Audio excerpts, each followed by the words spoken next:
Hello, I'm Doug Smith, and this is the 5 December 2014 edition of Portsmouth This Week, the voice of Portsmouth Town Hall.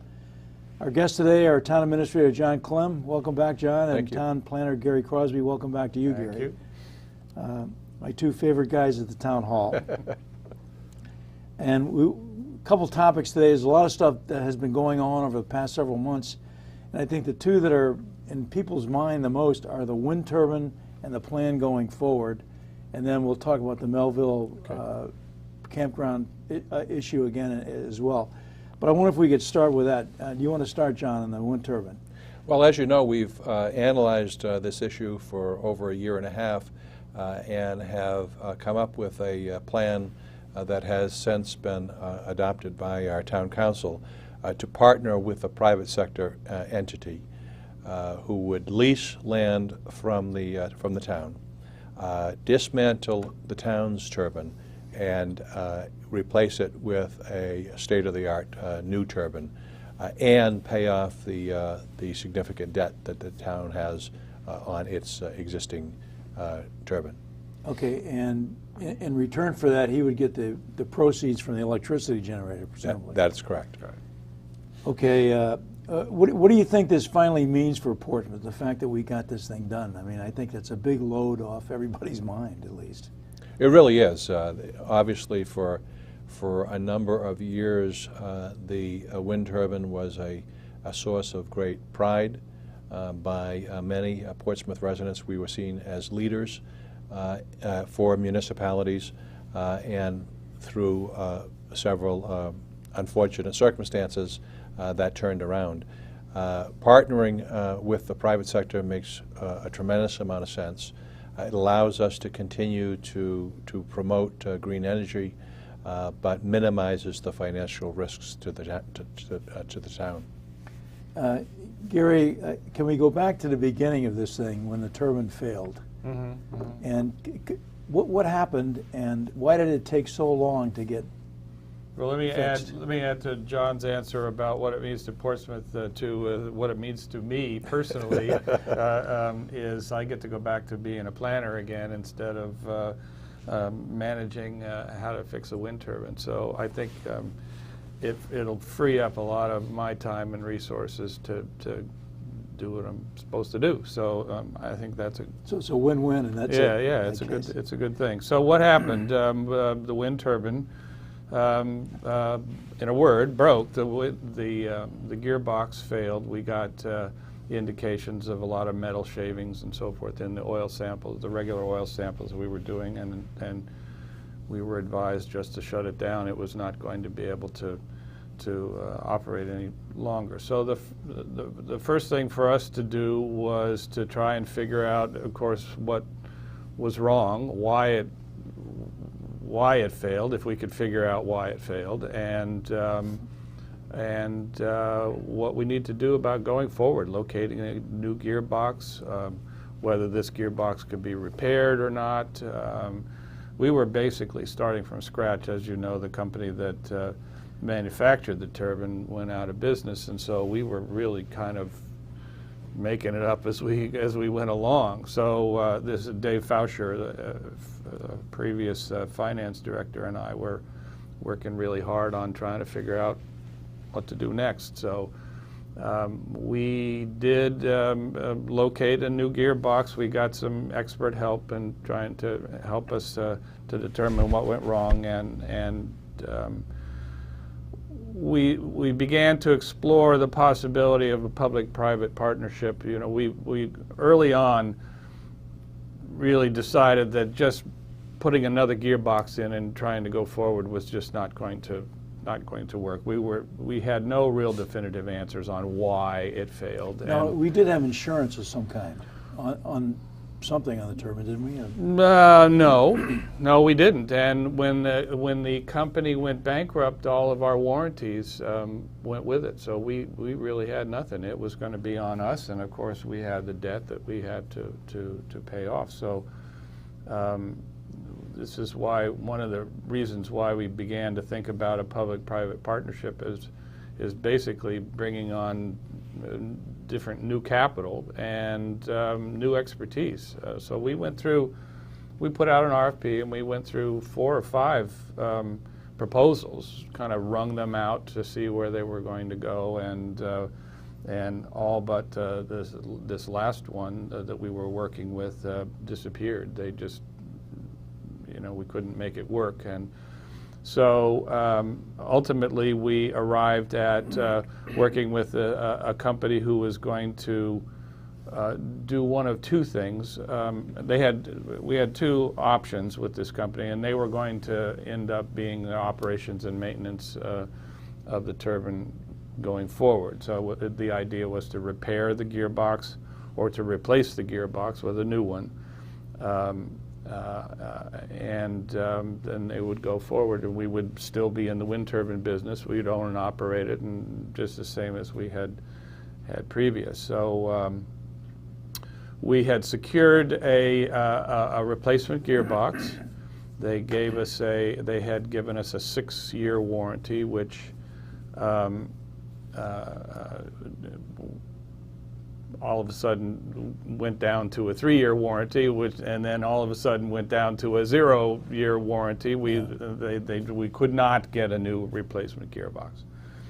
So the company that had manufactured the gearbox just basically said, no thanks. So we were then left with the idea of repairing the gearbox.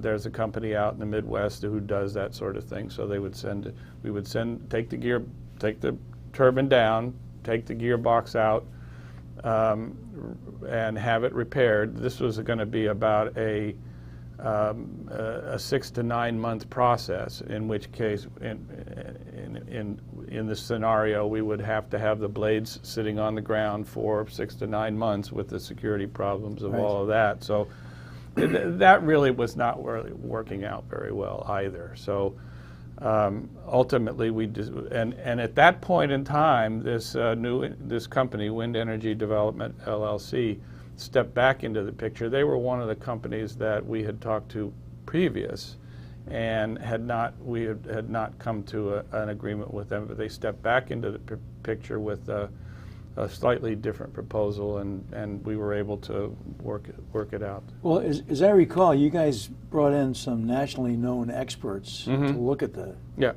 system. We did. We had a pretty good sense of exactly what the problem was. Well, we had a good sense of what the problem was, but again,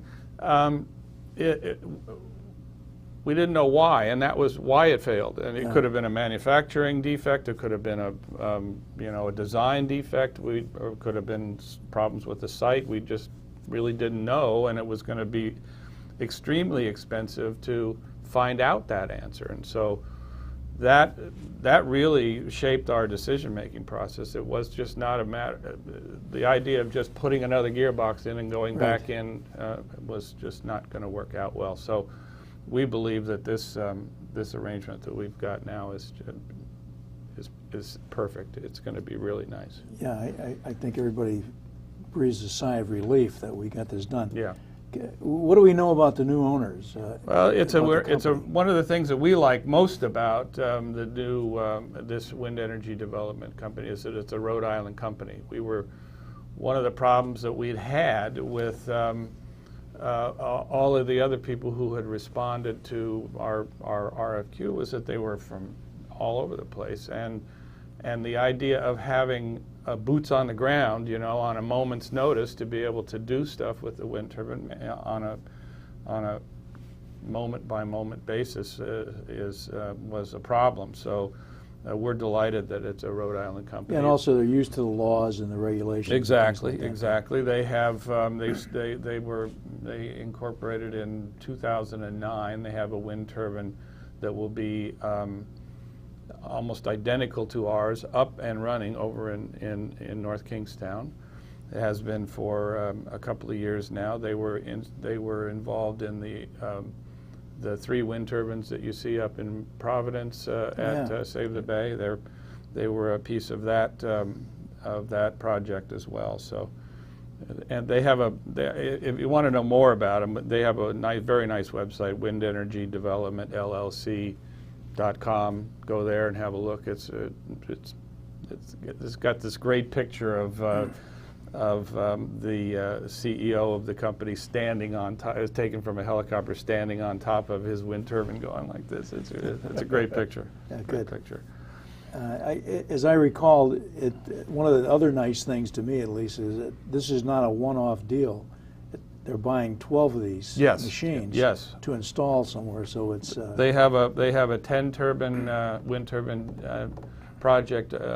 They're beginning over in Coventry, and our turbine is going to be part of this project. Sure. Okay, well that's great. Now, what part of who in the town is going to be kind of overseeing or relating? Well, we've intended, as part of our planning, we intend to have a project manager. We haven't hired one yet, but we intend to have a project manager. It thankfully won't be me. Okay. That will stay with the project through the turbine getting put up and operations, and then the commissioning process for it, and making sure everything is going well for It's obvious that our fundamental role will change. Oh, yeah. From being the owner-operator to just being the owner of the land underneath the turbine.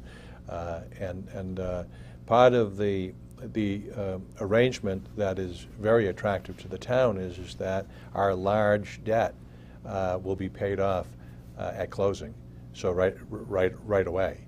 And so you know, this proposal has that attractive feature. We obviously will be concerned if there are any negative impacts to surrounding areas. I mean, it is town land, it is town property, and so we will still be involved, but our role is fundamentally changing. Yeah, it'll be kind of monitoring and relating to the new owners, I guess. Right. So this will be a new position, hopefully? Yeah. Okay. Will we have any role in the replacement project itself? I mean, aside from monitoring what they're doing at the high school property. No, they will be handling all of the details. You know, the hiring of the cranes, all of that will be handled by.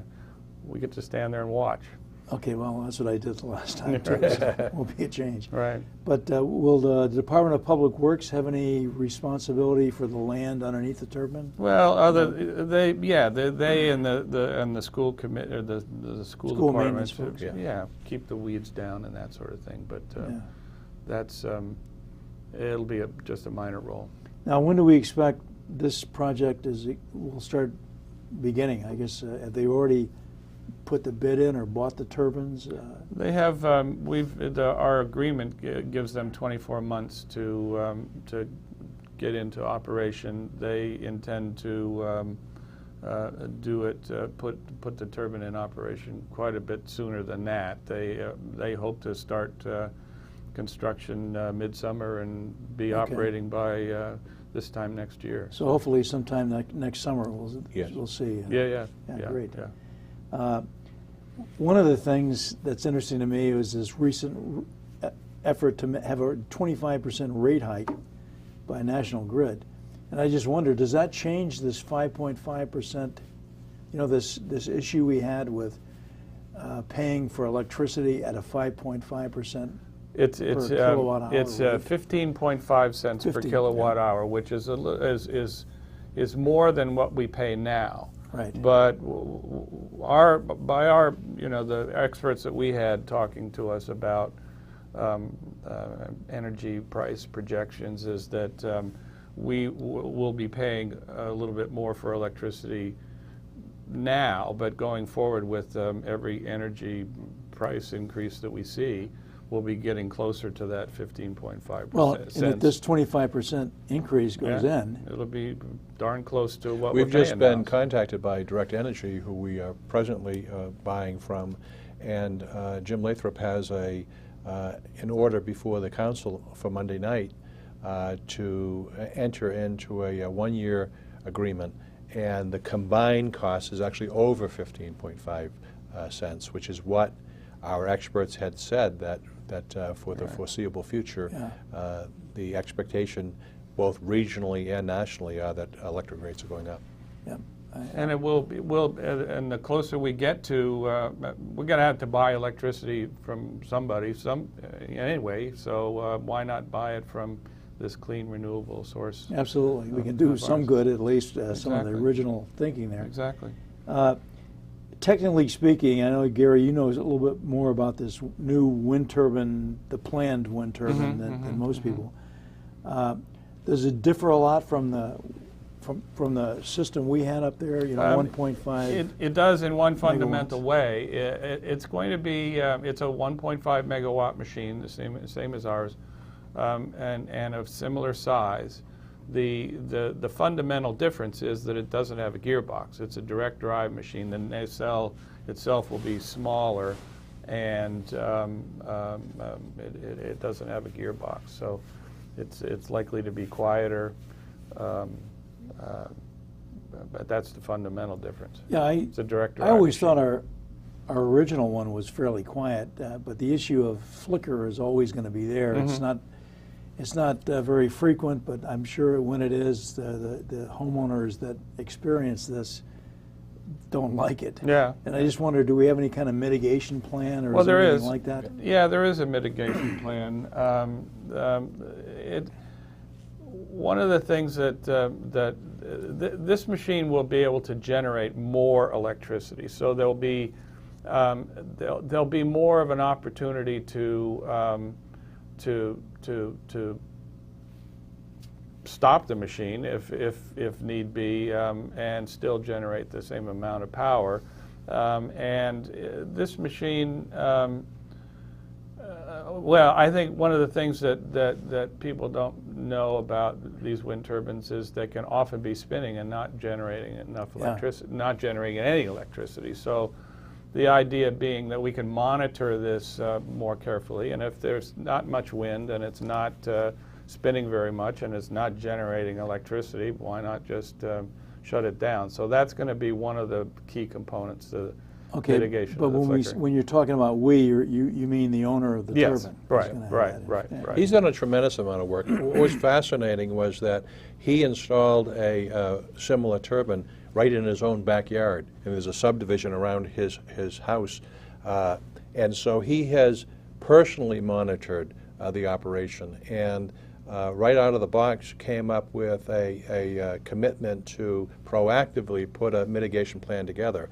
As Gary said, they can manipulate the operation of the turbine much more than was the case, and so they know when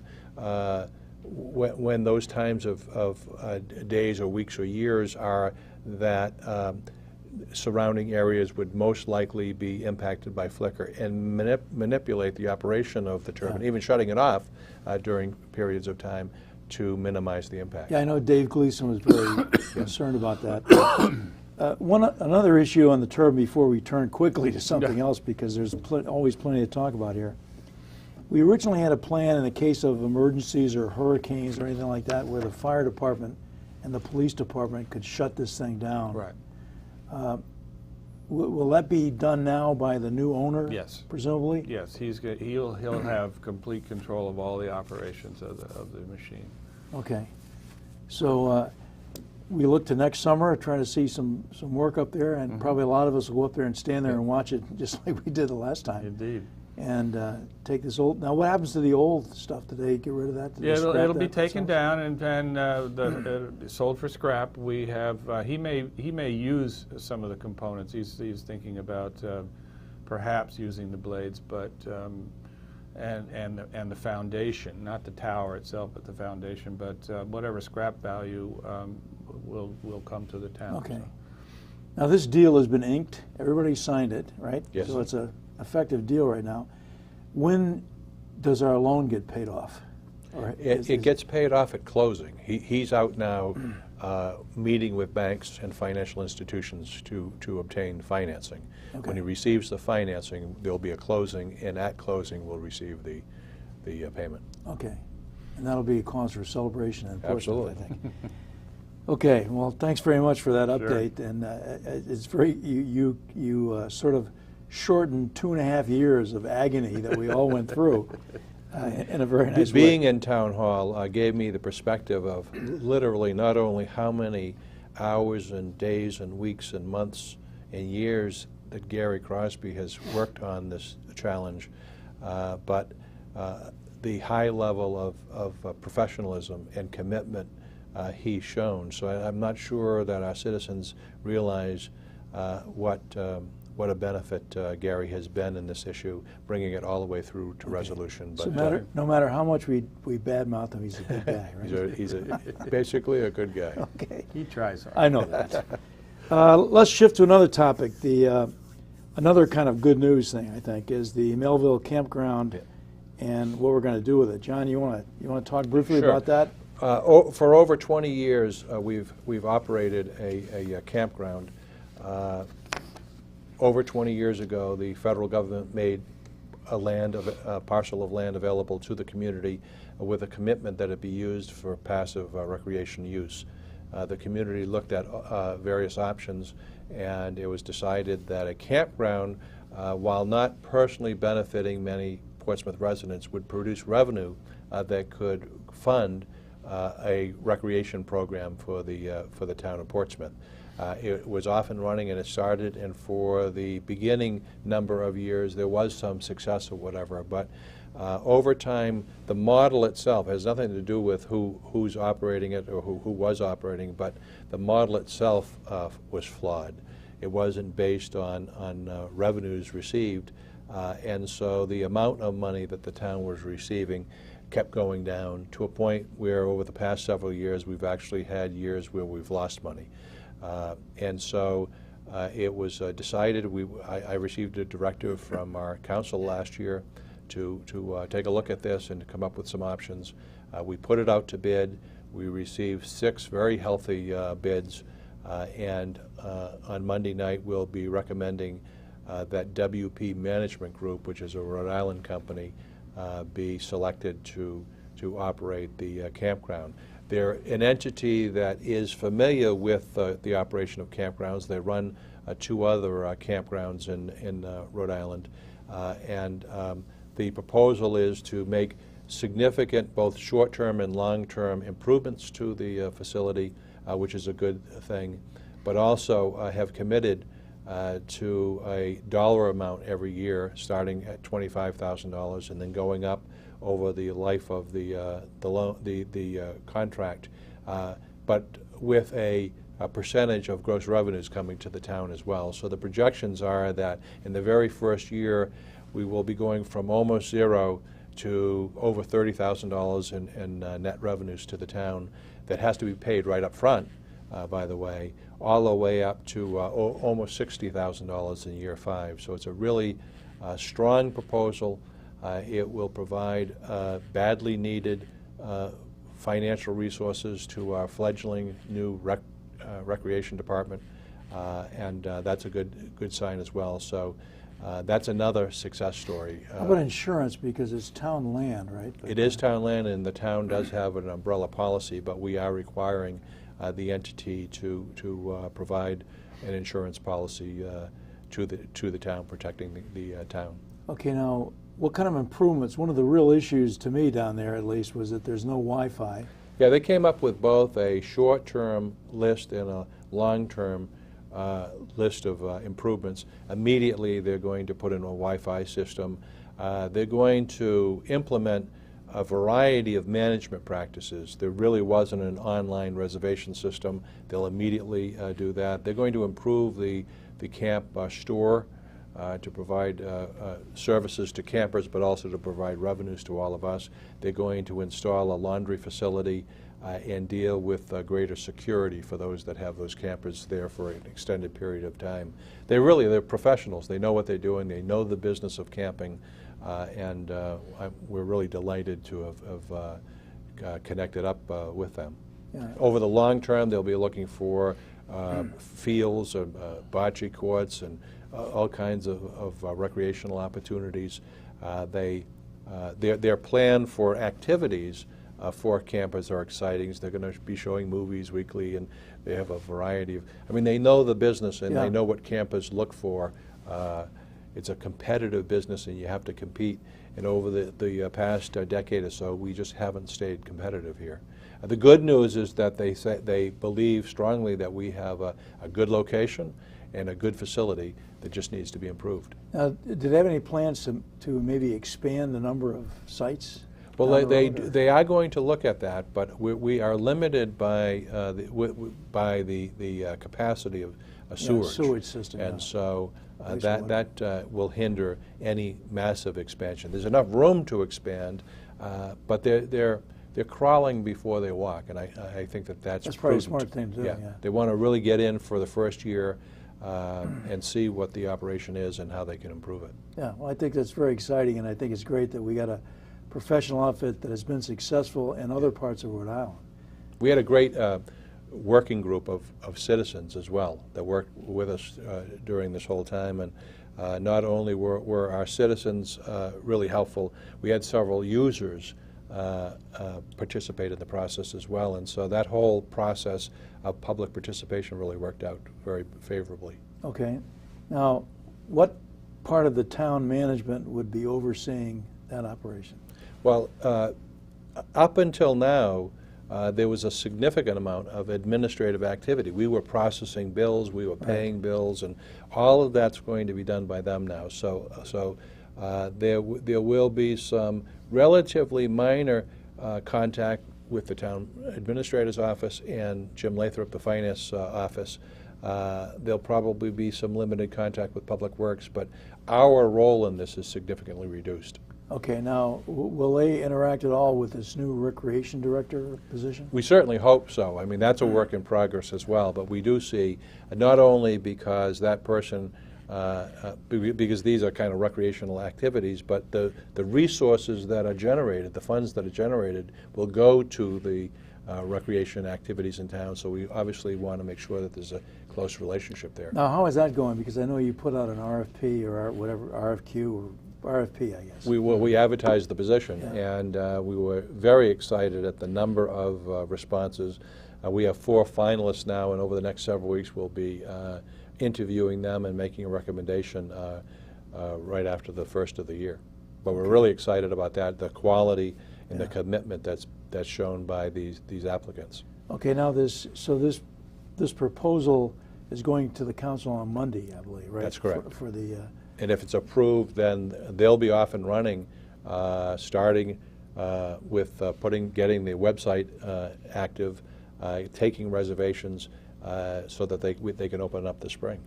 Okay, great. We're almost out of time, as I knew we would be.